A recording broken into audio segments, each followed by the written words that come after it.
بسم الله الرحمن الرحیم.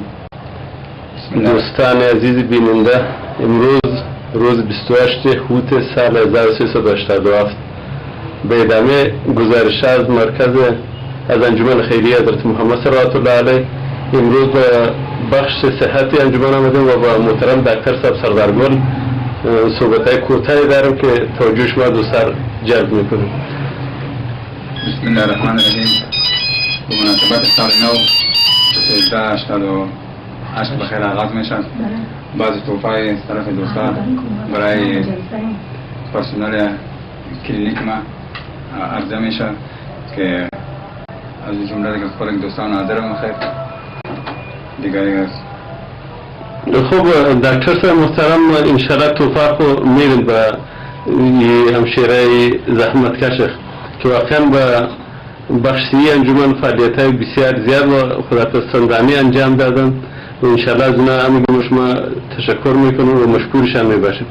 خب از اون پیشتر ما یک دو سه سوال دارم، به خاطر که ما سعی میکنیم فیلم برای دوستای ما که به خارج تشریف دارن برای اونا روان کنیم در زمینه فعالیت‌های بخش صحت شما یک مقدار معلومات ما بدید. بسم الله الرحمن الرحیم. در بخش صحت اینجا همه امکانات و وسط توان خود اضافه تر کمک کردن، هم نرسای ما، هم قابلای ما، هم پرسنل خدمات ما، هم دواخانه ما و مردم خدا خیر بده که ما کمک کردن که ما خیلی مردم بیچاره و مستعذب به حساب کمک کنیم. ما اگر به صورت دقیق شما پرسان کنم که روزانه چی تعداد مریض اینجا مراجعه میکنه؟ روزانه با تعداد مختلف مراجعه میکنم. بعض روزا مثلا مریضا زیاد میشن، بعض روزا کم میشن. به چی تعداد؟ یعنی میشه 50-60 نفر روز بیایم؟ بعضی روزا بوده که مثلا روزی 70 مریض ما سعی کردیم. بله. بعضی روزا بوده که مثلا 40 مریض سعی کردیم. بعضی روزا بوده که 25 مریض سعی کردیم. نه خب منتها فرق میکنه چیزی. و این مریضا تمام مریضای تحت پوشش انجمن خیریه حضرت محمد صلوات الله علیه میباشه یا نه مریضای غیر از اون مراجعه؟ به یک مریضایی که تحت پوشش هستن اونا خب مفت رایگان هم حساب نقطهشان هم حساب کل دوایشان هستن. بعد برای تمام مریضای شهر که هست به حساب چند نایه که هست هر از مردم دی خوجا و مردم مالجان همینجا مراجعه میکنن. اطفال میارن خودشان میارن برزنابت با تخفیف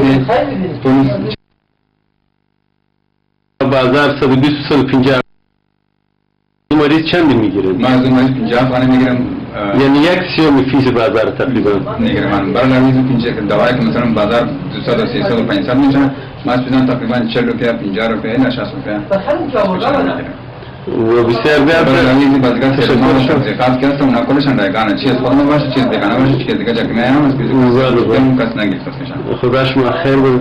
و ما خبر شدیم که بعضی مریضایی که علاجشان به قندار به صورت درست ممکن نبود، انجمن خیریه حضرت محمد بخش صحیش این مریضا به خارج روان کرده. با این رابطه چی تعداد بود، چی رقم معلومات میدید شما؟ بله، بعضی مریضا هست که اینجا تداویش نمیشه که ما خارج از کشور روان میکنیم.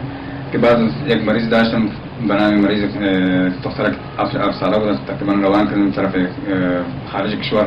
منجی بعض افریشان هم صورت بید، خب بعض هم هنوزم تداویش دوامدار هستم به صورت مکمل جور نشده. و بر لویز دیگر مریضا بود که نگاه تداوی نمیشد مثلا به افغانستان ما رو خارج از کشور روان کردیم. یعنی تعدادش میتونم بود که چی تعداد مریض روان کردیم؟ تعدادش در حدود شاید زیادتر روان کرده باشم که مقصد اونایی که مشخصه که وزیر پوشش با هم قرار داره تقریبا چند نفر هستن اینجا 6 نفر 7 نفر است. بسیار زیاد تشکر.